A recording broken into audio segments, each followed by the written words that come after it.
Hello, I'm Erica Ingram, your presenter for the 1516 Biology Curriculum Overview for Unit 9 Evolution. Real briefly, we're going to look at our IFD, and as we see, we have 15 days allotted through TRS as well as GPISD, starting February 1st through February 19th. Our processing skills are in black, which will be embedded throughout the unit, our readiness in red, and our supporting in green. There are also a number of supporting standards such as B9D and B12B, which are being spiraled in from previous units, as well as readiness B6A. Now, as we look at our unit overview, we want to focus on understanding what is this unit all about and what are the student expectations when they get done with this unit. What should they know? And they are focusing on the theory of evolution by natural selection and other mechanisms. And as we know, we go through and read through our prior to this unit. Our prior to this unit is always going to be where we pull to develop our engage activity. And this is a great way of starting from the molecular level of what they know. You can spiral back in biomolecules and spiral back in that SE over 9D and begin to talk about the cellular level and how endosymbiosis has occurred. And you want to start there and build up to the understanding species diversity, which will be focused on throughout the unit. And here during this unit, our explore activities are focused on everything that says analyze and evaluate. Yes, the students will be doing a lot of analyzing and evaluating, which goes back to these processing skills that they will need to use. And in using those processing skills means that our lessons have to be challenging, our lessons have to be rigorous, as well as exciting and exploratory for the students to be engaged and learn the material. After this unit, the students will use these concepts in their study of taxonomy, and that's the beginning of taxonomy and classification in Unit 10, and the domains of life on Earth that will be addressed as well.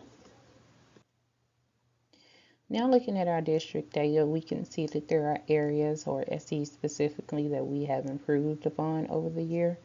Those being 7A, 7B, 7C, 7E, 7F, and 7G, as well as those spiraled in SEs, B6A and B12B. And on level, we've demonstrated some decrease, but for pre-AP there has been a little bit of growth, but we're pretty stagnant here. So on those spiraled SEs, as you can see, is the reason why they're consistently being spiraled in, because we're pretty stagnant in that area. So we want to keep on pushing that they get those concepts and introducing it to them in different ways so that it becomes more familiar and they understand the big picture versus one concrete or one focused way of seeing it. B7D is also an SE we definitely want to focus on to increase. We've demonstrated a decrease over the past year in the focus on B7D, and the students will be assessed on that in our district assessments. Now, as we get ready to look at the STAR data, it'll show more specifics of what they definitely want to focus on and tackle. Now, on the STAR assessment for biology, I put in the SEs that have been assessed, B7A, B7B, and so forth and so on. Now, our SEs have been pretty much like a roller coaster. They're up, they're down, they're back up again, and they're down again. So I reckon for 2016 we'll be up again. But even there on, we want to continue to go up and not go down on this roller coaster. And it's pretty consistent over pretty much all of these SEs when it's time for the STAR exam. So You can see the SEs that have not been focused on. B7D, which is one that they struggle on in a district. B7C has not been assessed since 2012, and B7G has not been assessed at all. So we can see where our focus SEs need to be for this unit: B7A, B7B, B7E, and B7F. And as we go through the star release questions, I always say make sure that you understand and first have deconstructed the SE to understand what the SE is asking you. That's when you go through and read the questions that are on the STAR test, past questions on the STAR test. You can understand how the state has interpreted that SE. Thus, in return, when you're preparing to develop your 5E lessons, then you know how to set those lessons up so that they can have the same interpretation as the state.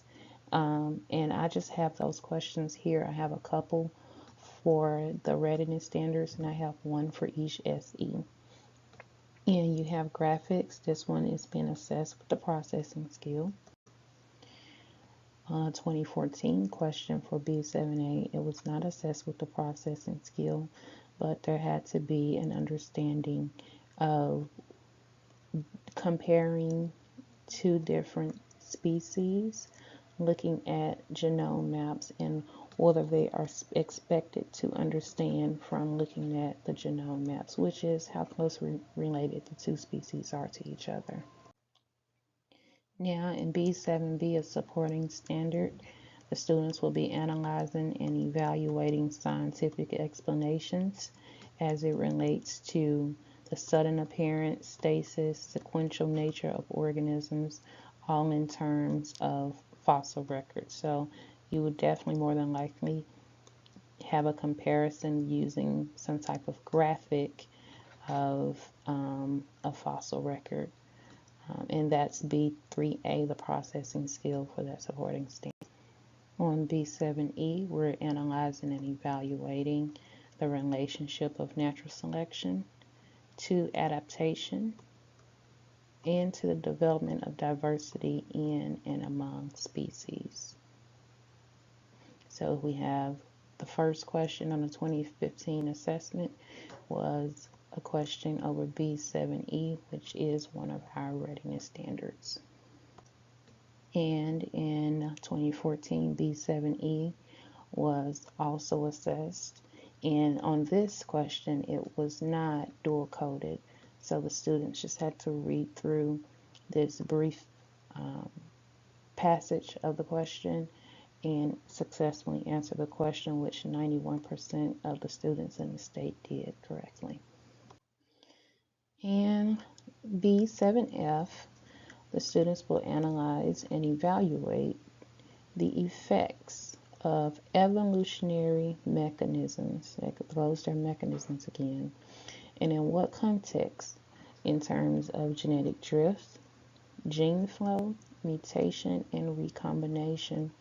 And I want to make sure that we understand specifically when it says including in the SE, that's the state's way of telling you this is exactly how I'm going to assess it in terms of whatever is following that including. If it says such as, then it's telling you these are examples, not necessarily the examples I will use in the assessment. And so the students would read through this question. The correct answer was J. The offspring and second population will have greater genetic variety.